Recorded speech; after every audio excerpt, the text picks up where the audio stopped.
This week, Siskel and Ebert review teen queen Alicia Silverstone discovering that she's really clueless. A stage-struck teen is drawn to Hugh Grant in an awfully big adventure. And an oil spill threatens a friendly whale in Free Willy 2, The Adventure Home.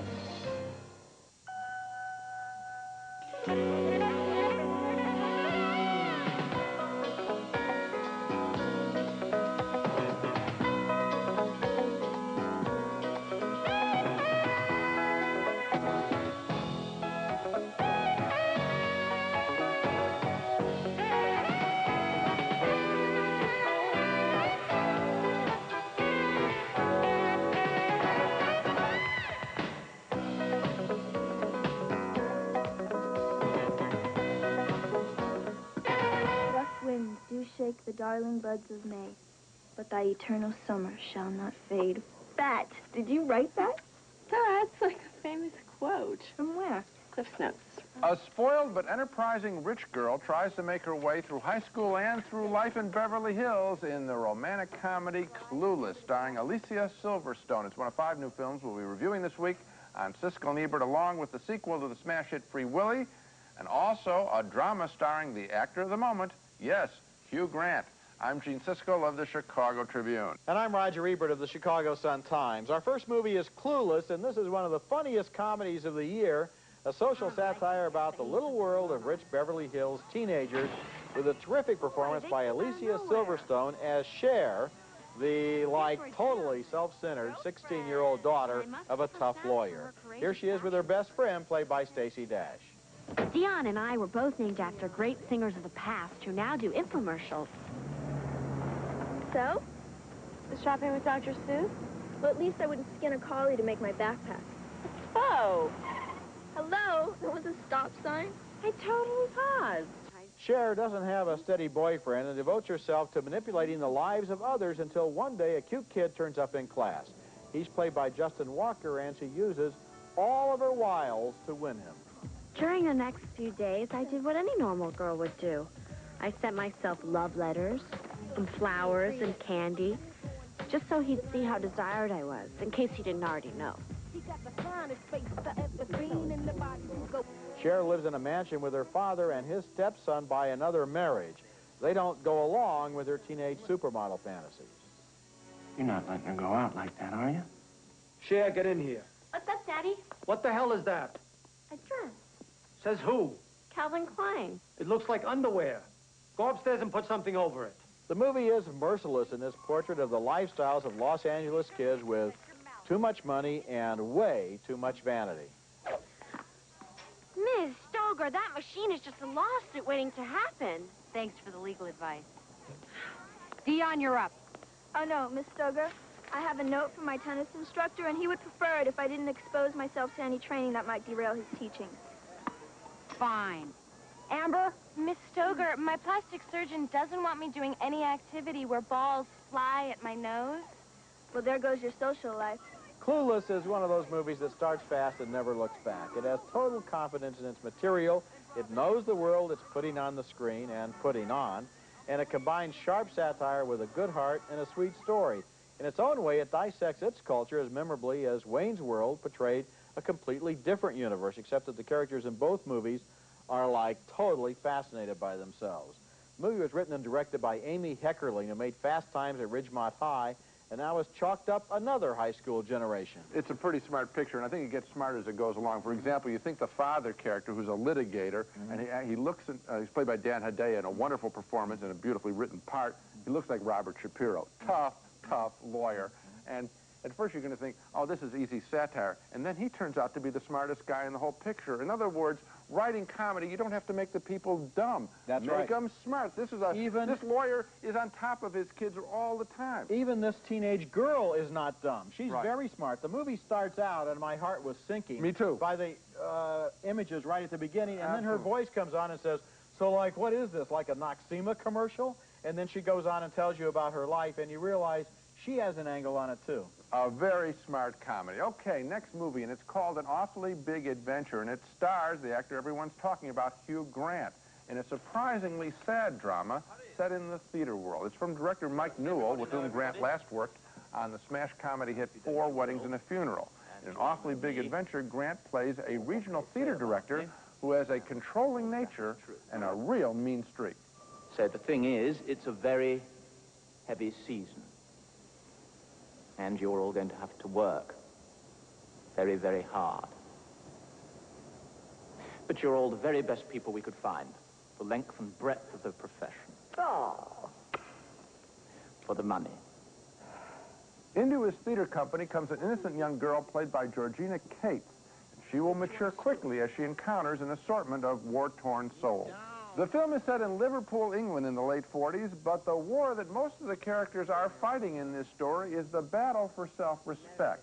And most of them, sadly, are casualties. You're ruining my life.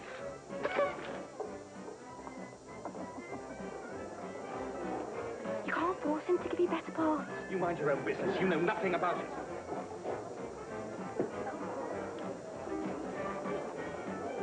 Would you like to die? I'm no good, sis.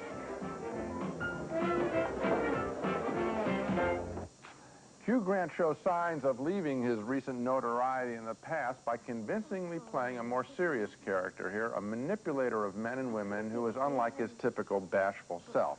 An Awfully Big Adventure devolves into some melodrama, but I liked its bittersweet mood of working-class life and the unvarnished peak in the world of the theater. It suggests a special breed of person joins the theater, people with particular gifts and maybe particular problems. I liked An Awfully Big Adventure. I've seen it twice now, and both times I had the same problem, which is the characters are not really delineated in terms of the issues that the movie is trying to develop about them. And there were some secrets late in the film that are revealed, and they don't really pay off. It's that kind was of like the least interesting part of the film. You find something out, and it doesn't mean anything. The relationships within the company are not clearly established in the first hour. You don't, in other words, I think this movie needed another rewrite to really figure out what it was about and make that clearer to the audience. Here's what it's about. Don't you think that theater people, because of the odd profession, have a special talent, but at the same time, there is this cutting edge to the work, and there is this insecurity, and people who are in charge manipulate people. I don't think this is just cliches working here. Well, I agree with you about theater people, but it doesn't have anything to do with this movie, which doesn't really I think it's demonstrate that in a way that fits with the story and carries us along and involves us. I think that's the whole story in a nutshell. Okay, when we return, a young boy reunites with his buddy, a whale, in Free Willy 2, The Adventure Home. Look at the size of that one. That's Cat's Paw, Willy's mother. Willie's mom. Found her. Come on, boy, come on. Whoa. Hey, boy. Yeah. The lovable whale is back in Free Willy 2, The Adventure Home, and right away let me risk offending some of the nation's children by reminding them that I did not like the original Free Willy. In fact, I didn't think the whale was so lovable in that picture, basically because of an insight Steven Spielberg gave me into movie creatures. You relate to their eyes, he told me, and I could barely see Willy the whale's eyes, so dark against his gray-black skin, so big a head that I could only see one eye at a time. Yes, Willy, you're a big blob to me. And since Willy did not go on a diet for the sequel, my criticism remains the same. Here's Willy once again in a would-be tender scene with Jason James Richter as the boy who loves him. You've grown, haven't you? Yeah. Guess you've been eating pretty well, huh? The boy is now grown up in the sequel. At 14, he's old enough to use his friendship with Willy to help him pick up a girlfriend. Come on in, the water's great. Jesse, get a grip. This is a killer whale. Oh, come on, he's my friend. Whoa, whoa, whoa. Jesse! Yeah, Willy! Yeah. Way to go, boy. The other kid in the movie is the boy's half-brother from New York City. That means he's obnoxious, right? Kind of a rotten city kid who would dare to spray a whale with a squirt gun. Ooh, he's frightening. Yeah, he's so tough now, huh? Aw, man! Eventually, all three kids are placed in peril, and it's gonna be you-know-who to the rescue. They made it! They made it under fire! Well, Jesse, what about us? We have to get out of here. Hey, Cole! Hang on, you guys. We're gonna head into that cove right there. Hurry, Jesse, go! I thought Free Willy 2 was lame all around. We get pretty nature shots from time to time, a few shots of whales jumping about, but by coincidence, just this week, I saw the IMAX movie The Living Sea, and it has more entertainment value in its 5 minutes devoted to whales than both Free Willy pictures put together. Check out The Living Sea, before you waste your money on trying to experience whales in Free Willy 2. Well, I liked the original Free Willy. I thought it was a very cute picture, but I didn't like this one. And No. I'll tell you, one problem I had that you didn't touch on, Willy apparently has learned to speak English. How so? And because when the kid talks to him, Willy understands, and he even nods his head. And believe me, when Willy nods his head, well, you know that where that's takes from. some doing. You know where that's from? Where? Flipper. I mean, that's where they just Well, yeah, ripped but you see, Willy is a whale, and whales aren't supposed to be. Well, they swim in the same water, and Flipper's been giving them lessons. Well, maybe that. Now, that would be a movie. You know, that would be a great send-up of a kids movie. Here's Willy here's a $100 million idea, a $100 million box office idea. Okay. Do a send-up of a kids film with these cute little scenes and really make it wild. Willy meets Flipper. Okay, coming up next, a satire about the trials and tribulations of making an independent movie. Living in Oblivion is next.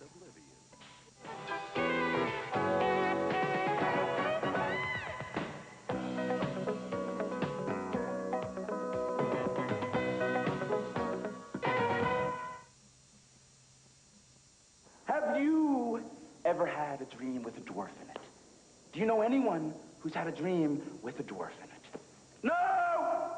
I don't even have dreams with dwarves in them. The only place I've seen dwarves in dreams is in stupid movies like this.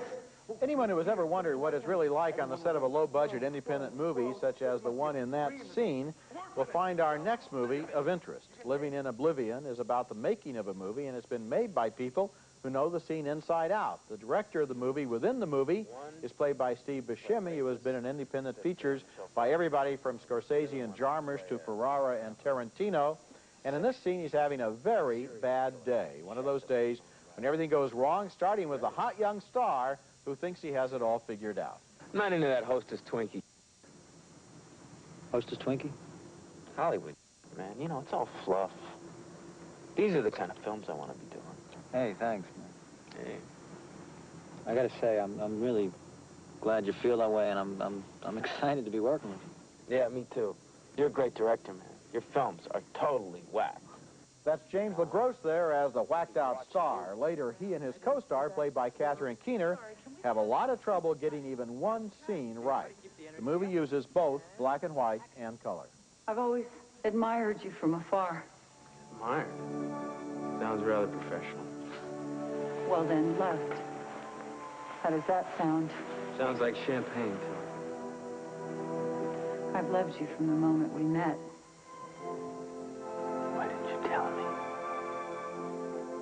We were working together. I didn't want anything to interfere. God! Cut! There are a lot of little touches that are just right, like this one, where Grip wants the star to read his script. I thought you might want to take it. Hey, Bill, you see the top of that light there? Yeah. Bring that down about 3 feet. And, of course, nobody can remember how to work the smoke machine.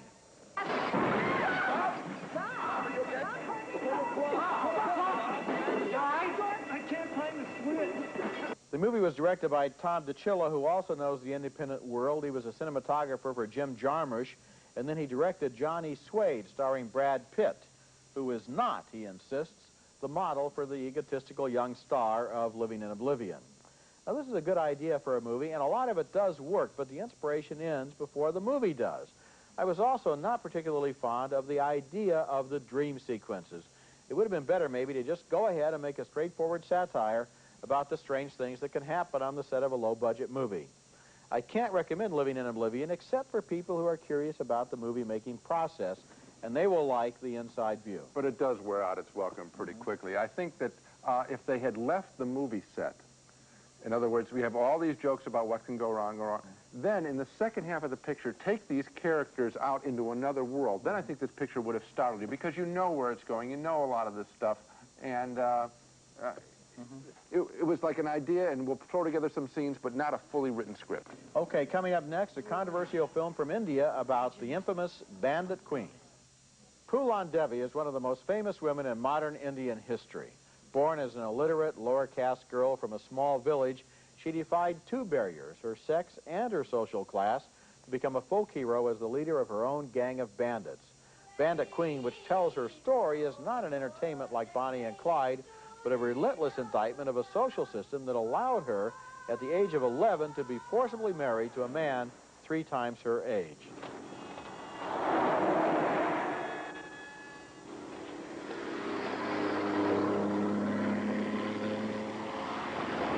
Escaping from a husband and a marriage that she hates, Debbie returns to her village where every man assumes that all she wants is sex.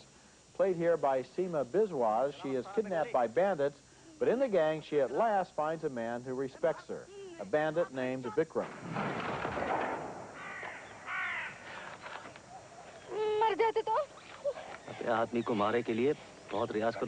This is an extraordinary scene right here. She wants to kiss him, but she hates men so much that she wants to hit him, too.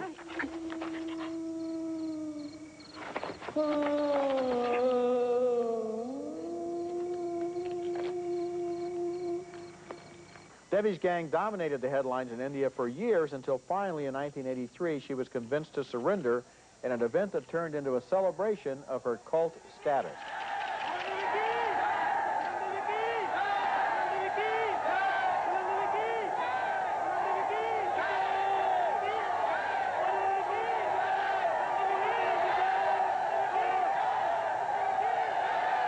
Bandit Queen could have been one of those glorifications of a charismatic outlaw that are so familiar at the movies, but it's not. It's an indictment of a system where women have few rights and no one ever takes their word above that of a man. With a hot temper and violent passion, Poolan Devi fought against that system with the only avenue open to her, which was banditry.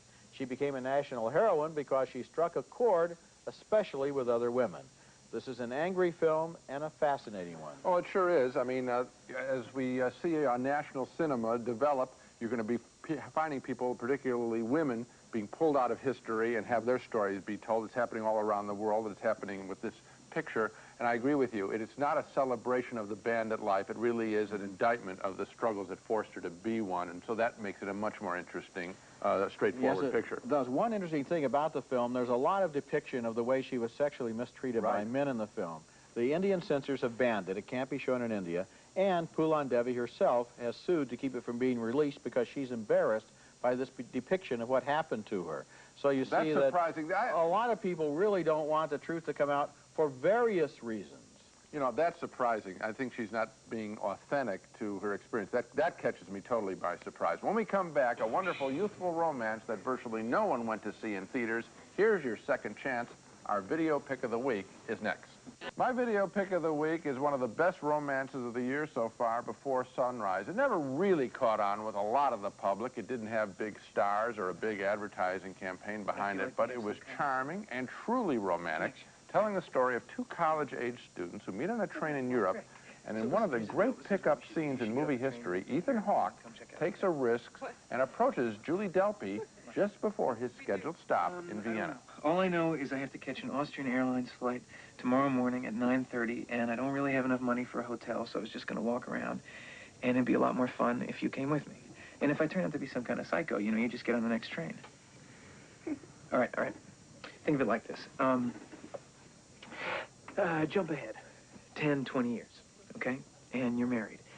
And only your marriage doesn't have that same energy that it used to have. You know, you start to blame your husband.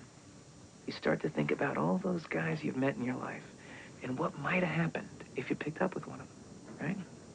Well, I'm one of those guys. That's me. You know, so think of this as time travel from then to now to find out what you're missing out on. See, what this really could be is a gigantic favor to both you and your future husband to find out that you're not missing out on anything. I'm just as big as loser as he is, totally unmotivated, totally boring, and you made the right choice and you're really happy.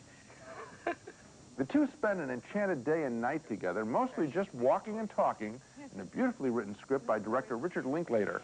You know, my parents, they're still married, and I guess they're very happy. But I just think it's an healthy process to rebel against everything that came before. Yeah. You know, I've been wondering lately. Do you know anyone who's in a happy relationship? Yeah, sure. You know, I know happy couples. But I think they lie to each other. Before Sunrise, our video pick of the week. Now let's recap the movies we reviewed on this show. 2 thumbs up for Amy Heckerling's charming comedy, smart comedy, Clueless, starring Alicia Silverstone. A split vote on An Awfully Big Adventure starring Hugh Grant as a cruel, controlling theater director. Roger felt the different story threads didn't quite work together. I liked its bittersweet mood and insights into theatrical life. 2 thumbs down for Free Willy 2, the sequel about a young boy and the whale he befriends. 2 thumbs down for Living in Oblivion, the self-absorbed comedy about the making of an independent film. And finally, 2 thumbs up for the gripping drama Bandit Queen, about a young Indian woman who fights back against the society that has abused her all her life. So the surprise is Clueless. That's the real entertainment. You know, the insight it has is that you can be like that and still be smart. You got it. That's fun. That's it for this week. Next week, we'll be back with reviews of more new movies, including the long-awaited science fiction adventure Waterworld, starring Kevin Costner, and also The Net, starring Sandra Bullock as a computer specialist running for her life after she uncovers sensitive information. That's next week, and until then, the balcony is closed. The sociable solution to bad breath. Breath Assure, the internal